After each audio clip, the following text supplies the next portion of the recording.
हम क्या देखेंगे? धातु के या धातुओं के भौतिक गुण। बहुत इंपॉर्टेंट। सबसे पहली चीज क्या आती है? धातु की अवस्था।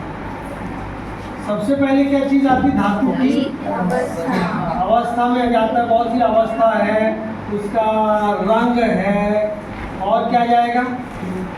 इसकी नंबर 3 कठोरता है ना, वगैरह। ये कुछ चीजें हैं जो कि कॉमन चीज होती है अवस्था में। अब देखिए, जनरली सभी धातुएं कैसी अवस्था में पाई जाती है? ठोस अवस्था में, सिवाय एक धातु को छोड़, पारा। पारा जो है धातु है वो सामान्य ताप पर यानी 25 डिग्री सेंटीग्रेड पर ये द्रव अवस्था में पाई जाती है। और कुछ ऐसी धातुएं हैं जिनको हाथ में अगर रख दिया जाए हथेली में तो वो क्या हो जाती है? पिघल जाती है। हथेली में रखने पर वो पिघल जाती है। गैलियम, गैलियम है, सीजियम है ना। सीजियम जैसी जो धातुएं हैं ये जनरली जब इन्हें कहाँ रखा जाता है? हथेली पे रखा जाता है तो ये कौन सी अवस्था में? द्रव अवस्था में बदल जाती है। अब आप एक चीज देखिए, सामान्य ताप पर गैलियम और सीजियम, सामान्य ताप कहते हैं 25 डिग्री सेल्सियस। इस ताप पर ये दोनों जो धातुएं हैं वो कैसी है? ठोस अवस्था में होती है। लेकिन हथेली का जो ताप है जनरली कितना होता है? 37 डिग्री सेंटीग्रेड। यानी अगर आप देखें कि सामान्य ताप जो खासतौर पे क्या बोले चाहिए व्यक्ति का इस डिग्री, यानी आप देखिए कहाँ 25 और कहाँ 37 बढ़ गया ना टेम्परेचर, तो उस ताप पर ये क्या होती है? हाथ में रखने पर क्लियर होगी। जनरली रंग तो सबके अलग अलग है भैया। आप देखेंगे चांदी श्वेत होती है, चांदी हुआ या प्लैटिनम हुआ, जबकि गोल्ड जो है वो येलोइश होती है ना। हाँ, तांबा थोड़ा सा ब्राउन होता है या भूरा दिखता है। तो ऐसा आपको अलग अलग कलर रंग देखने को मिलता है। कठोरता की बात करें तो ज़्यादातर धातुएं कठोर होती है। सिर्फ कुछ धातुएं हैं जैसे कि सोडियम है या पोटेशियम है। ये ऐसी धातुएं हैं जो कि आसानी से they can be easily cut with knife. आसानी से नाइफ से, चाकू से इन्हें काटा जा सकता है। और एक बात है, ये कभी भी ऐसी धातुएं हैं जो कि स्वतंत्र अवस्था में नहीं रह सकती। ये किस रूप में रहती है भैया? ये यौगिक बना करके रहती है, ऑक्साइड के फॉर्म में जनरली। जैसे सोडियम धातु को आपने काटा, आप देखेंगे कि वो चमक रहा है और थोड़ी देर के बाद में वो टर्निश हो गया, तो उसकी जो चमक पूरी गायब हो गई। क्यों? क्योंकि ये बहुत ज़्यादा क्रियाशील धातुएं हैं दोनों, खासतौर पे लिथियम भी शामिल है उसमें, है ना। बाकी और भी धातुएं हैं मगर इनसे ज़्यादा नहीं। हाईली रिएक्टिव मेटल्स, बहुत तेजी से क्रिया करती है और ऑक्सीजन के साथ क्रिया करके ये ऑक्साइड बना देती है। क्लियर होगी बात?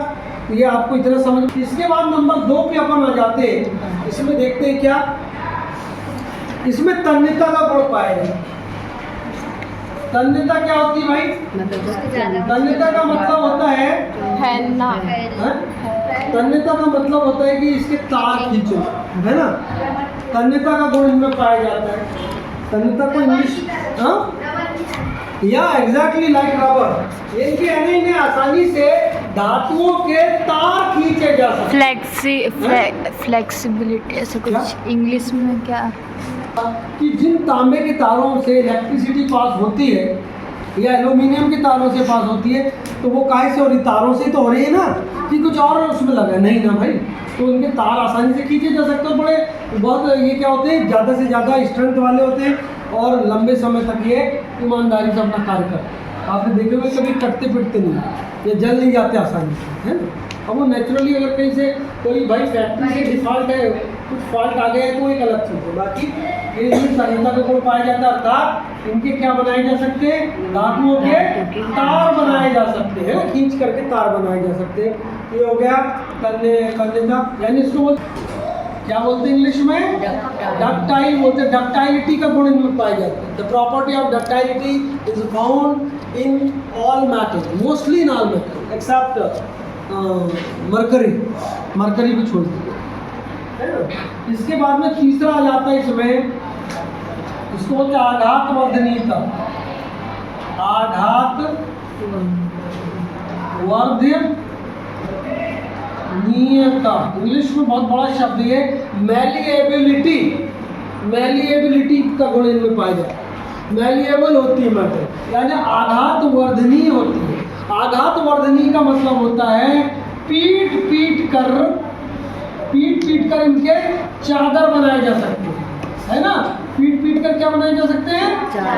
चादर या शीट बनाई जा सकती है। समझ गए कि नहीं? इनकी शीट बनाई जा सकती है। आपने देखा होगा घरों में आप लोग इस्तेमाल करते हैं जो यानी आजकल घरों में क्या हो रहा है कि खपरे मिल नहीं रहे लोगों को, टाइल्स, तो टीन आ रहे हैं। वही टीन मतलब ये एक्चुअली वो चादर है, सीट है, जिनको पीट पीट के क्या बना दिया जाता है, फ्लैट कर दिया जाता है और इस प्रकार से आप इससे इस्तेमाल कर रहे हैं। और एक बात आपने देखा होगा चांदी का वर्क लगा रहता है मिठाइयों में। चांदी का वो इतना पतला कैसे होता है? वो छोटे छोटे चांदी के टुकड़े रहते हैं इतने बड़े बड़े, उनको एक चमड़े का उनका एक रहता है ना, एक बुक जैसे, उनमें एक के ऊपर एक रखते जाते हैं और उसके बाद उनकी पिटाई होती है। इतने बताओ वो पीट पीट के बिल्कुल पतले हो जाते हैं, बड़े पीट पीट करके इनके क्या बनाए जा सकते हैं? चादर बनाए जा सकते हैं। ठीक है ना, ये हो गया आघात वर्धनीय। नंबर 4 क्या हो जाएगा इसमें? जी चमकना। चमकना तो बता दी ना, चमक तो सभी ऑलमोस्ट सभी धातुएं चमकदार होती तो है। एक चमक यानी होता है कि उनमें लस्टर सभी में पाई जाती है, चमक सभी में पाई जाती है ना। बाद में इसको बोलते हैं अपन चालकता। क्या? चालकता का गुण इनमें पाया जाता है। किसमें? सभी धातुओं में चालकता का गुण पाया जाता है। समझ गए आप लोग? तो चालकता का गुण पाया जाता है, याद रखना, ठीक है ना। इन सभी धातुओं में चालकता का गुण पाया जाता है। भाई सभी धातुएं चालक होती है, ठीक है ना। सभी धातुएं क्या होती है? चालक होती है, याद रखना, ठीक है ना। यानी सभी धातुओं में चालकता का गुण पाया जाता है। अर्थात ये इनमें जो चालकता का मतलब क्या हुआ कि धातुओं के जो तार होते हैं ना, उनसे आसानी से विद्युत धारा प्रवाहित हो सकती है। या आपने घरों में देखा होगा कि चम्मच दाल में रखी हुई है, दाल उबल रही है, धीरे धीरे के चम्मच का जो सिरा है वो भी गर्म हो जाता है, जबकि वो तो दाल में डूबा नहीं होता। It is due to conductivity of the matter.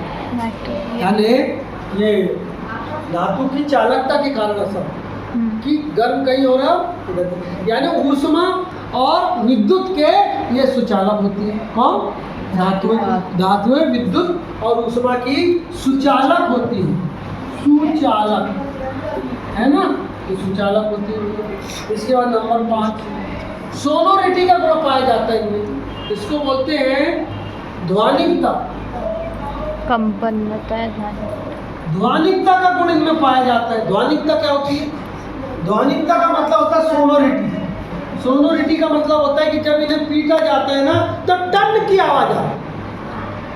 जब धातु को पीटा जाए तो आवाज आती है, टन की आवाज आना चाहिए। इसका मतलब है कि उन्हें ध्वनिकता का गुण लगभग सभी धातुओं में पाया जाता है। सही। इसके बाद और एक आपने कहा था, वो भी लिख दे रहा हूँ। इसके बाद में इन्होंने कहा था चमक। चमक उठी सन 57 में, वह तलवार पुरानी थी, बूढ़े भारत में भी आई फिर से मिल गया। सही है कि नहीं? लस्टर। तो सभी धातुएं चमकदार होती है, ये पता होना है।